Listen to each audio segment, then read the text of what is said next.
through the documents which you need to prepare before arriving in London, as well as quarantine procedures. Before you enter the UK, you need to check which country you are departing from. The UK has 3 color code categories. For example, there's the green list, amber list countries, and red list countries. Red list countries need to quarantine in a government-managed hotel, and there is a fixed cost on that. You can check on the government website for more details. Amber list countries need to self-isolate in their home or accommodation for 10 days upon arrival. Moreover, amber list countries need to do a day 2 and day 8 COVID test. Red list countries also have to do mandatory COVID testing during their quarantine period. More information can be found on the government website. Upon arriving in the UK, green list country only needs to do a COVID test, and if they are tested negative, they do not need to quarantine. You will also need to take into account the country which you will transit at. So for example, you may be departing from a green list country. However, if you transit at a amber list country or red list country, you would need to quarantine for 10 days upon arriving in the UK. So Vietnam is considered a amber list country and Singapore a green list country. This means that I have to self-isolate for 10 days in my accommodation. Moreover, I have to book in advance 2 COVID tests on day 2 and day 8. There are many options, but this is just the one that I chose for no particular reason, just because there were so many options, so I just randomly picked one, and also based on my budget. So over here we have the instructions.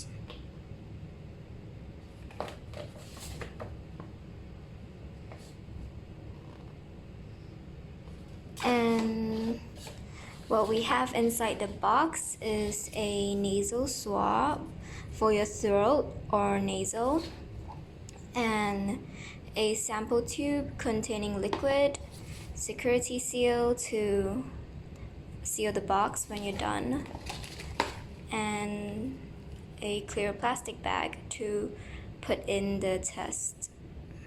If you're wondering what the security seal is for, it's to stick it over here, and then you will deliver it to the post box. Before you enter the UK, you need to provide 2 main documents. The first is a COVID certificate. You need to take a PCR test 72 hours before your departure flight. The second document which you need to fill out is called a passenger locator form. This is an online form which you can fill out in the government.uk website for free. Before my flight to London, I was really nervous and anxious. My flight got changed 2 times for operational reasons. Around 2 weeks before my departure, Vietnam experienced another COVID outbreak. So this meant that all restaurants and non-essentials were closed. I was really nervous that my flight would keep changing, and it was really hard to make travel plans, especially when booking my accommodation. So initially I was supposed to fly with Cathay Pacific. However, because it changed 2 times and their next flight was going to be in July, I couldn't make it as I had to arrive in London in June. So I changed my flight to Singapore Airlines. My first leg flight was operated by Scoot Airlines from Vietnam to Chang Airport, where I will lay over for 3 hours. My second leg flight was operated by Singapore Airlines. One mistake that I made, which I should have checked, was that Scoot Airlines does not allow violins on board. Even though my hand carry was very light and less than 7 kg, after a 2 hours flight, I arrived at Singapore Changi Airport. The staff at the airport asked us to line up. We had to walk from Terminal 1 to Terminal 3, which was quite a long way.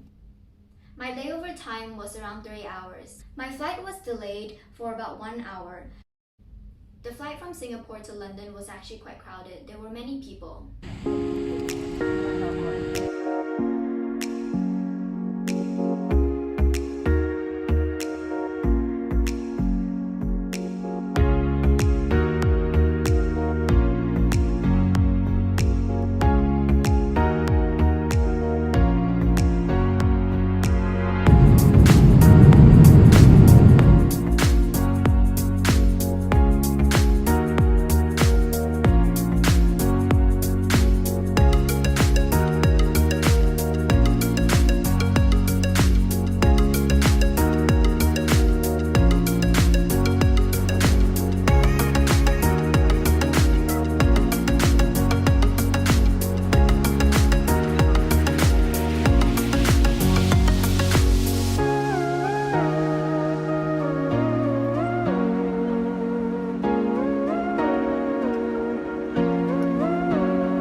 Terminal 2, also known as Queen's Terminal. This is the international terminal.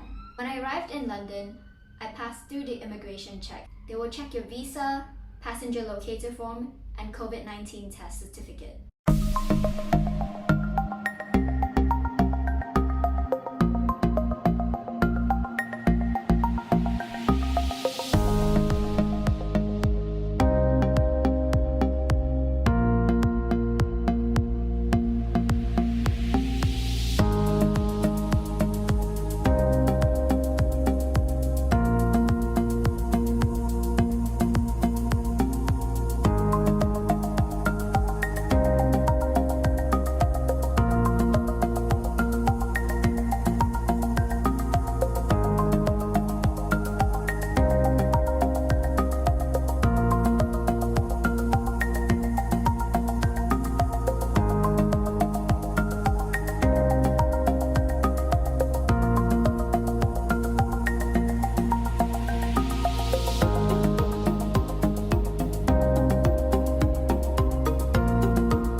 When I arrived in my accommodation, I was actually really tired. The whole journey took approximately 20 hours. Every day, the NHS, which is the UK National Health Service, would give me a call to check that I am self-isolating. I also have to deliver groceries and food to my room.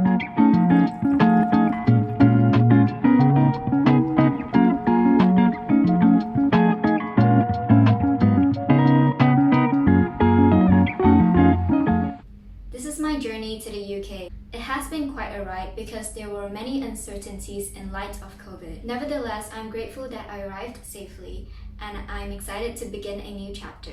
I would like to say thank you for watching and I hope to see you in my next video.